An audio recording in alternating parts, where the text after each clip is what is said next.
Oui, alors donc du coup, bonjour à tous, camarades, donc merci à vous d'être ici, et bonjour à tous les abonnés spectateurs, comme ça je plagie Alteris, c'est génial. Aujourd'hui, on va parler d'un truc formidable, puisqu'en fait, vu qu'on n'a pas vraiment les compétences pour faire un vrai sujet et faire une vraie disserte, on va parler d'un mème et le décortiquer. Ok, vos gueules.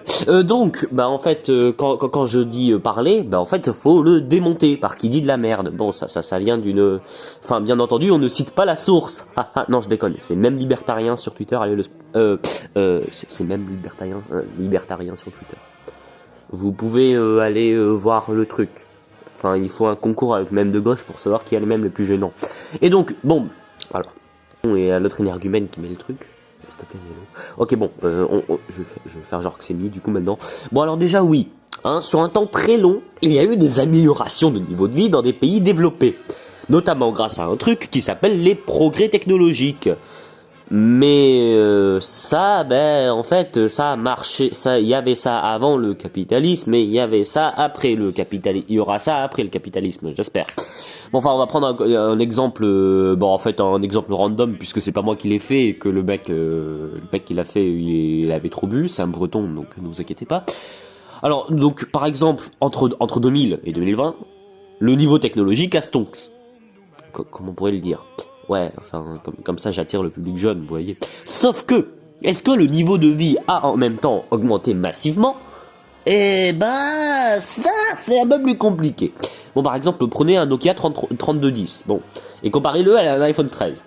Alors bon, le Nokia, ça a rien à voir, parce que le Nokia, tu le fous par terre, c'est le sol qui se casse. Haha, j'ai des rêves de boomer. Maintenant, regardez le SMIC en 2000. En l'an 2000. Le SMIC en l'an 2000 était de 10,15 € de l'heure. Pour 10,57 maintenant. Il n'y a aucun problème. C'est-à-dire qu'après une évolution technologique quasiment miraculeuse, avec des poussées partout et des trucs de génie, on n'a même pas réussi à faire stonks le SMIC de plus de 0,5 boules. J'adore les gens. Bon. Donc je précise aussi que du coup les avancées technologiques ne sont pas du fait du capitalisme, ce serait bien trop beau. Et non, oui, elles existaient avant. Enfin, comment ça je dois pas spoiler mais non. Donc en fait, ça fait plus partie de l'histoire elle-même. Et donc toutes ces avancées technologiques, comme on vient de le voir, bizarrement, ça ne profite pas d'abord aux travailleurs. Ah, c'est fou ça, hein. Donc pourquoi parce que l'avancée sociale, elle est pas équitable. Les riches, ok, je vais faire mon François Hollande, mais ils sont de plus en plus riches. Et ils sont riches parce qu'ils s'accaparent de la force productive renforcée par ces avancées. Ensuite, si on regarde au niveau mondial, le truc, la situation est beaucoup pire. Genre, comment dire, en France et dans les pays occidentaux, on est quand même pas mal, hein, en fait, on est content et tout. Bon, et parfois, on nous dira même, arrêtez de vous plaindre, bande de couillons, il y a pire ailleurs. On n'ose pas dire que les salaires sont bons ici, donc on dit, regardez, on n'est pas les plus mal lotis, hein, on est mieux que les Ouïghours, on est des génies. Bon, les pays pauvres, de ce qu'on appelle, aujourd'hui les pays émergents, les pays émergents et les pays en voie de développement, tiers-monde c'est mieux parce qu'en fait comme ça fait tiers-état, ils se révoltent, ou tous les pays, ou en tout cas ces pays pauvres encore plus pauvres, ils sont aussi exploités par notre bourgeoisie, et pas seulement la bourgeoisie locale. Je vous apprends un truc, c'est vrai, mais en gros, quand dans un pays, la bourgeoisie, elle a littéralement tout bouffé, elle veut bouffer d'autres pays. Je cite un exemple, hein, mais notre formidable armée française qui était au Mali, et maintenant au Niger. Ah oui, il faut protéger l'uranium. Bon, et donc du coup, ensuite, est-ce que vous voulez des exemples concrets, les enfants? Le mec il les a fait à minuit, donc soyez indulgents.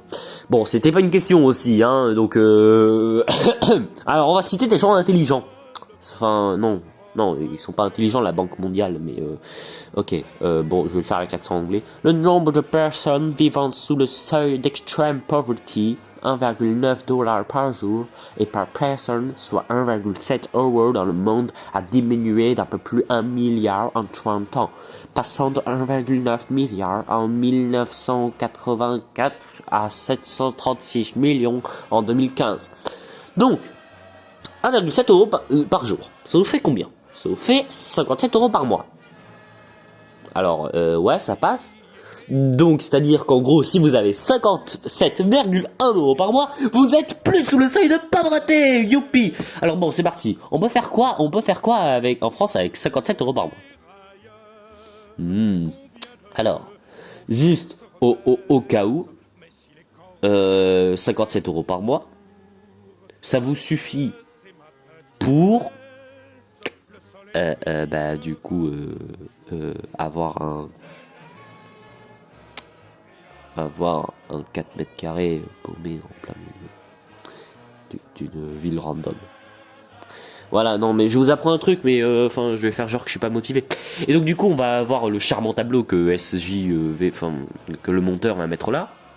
Et donc en fait, qu'est-ce qu'on apprend? On apprend que 6 milliards 62 millions de gens vivent avec moins de 5 euros par jour. Alors, les chiffres sont certes de 2015, mais quand même, je vais pas oser appeler ça une réussite.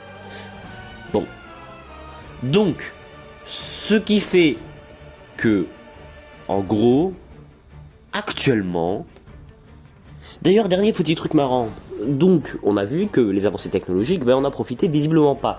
Je vais quand même balancer quelques exemples dans le vide. Mais en gros, ces dernières années, l'INSEE, pas moi, l'INSEE, c'est pas un truc d'extrême gauche quand même, note une hausse des dépenses incompressibles ou préengagées. Et donc du coup, le logement qui représente une part plus importante des dépenses, pour dépasser la barre des 21% en 2008, contre 10% au début des années 60.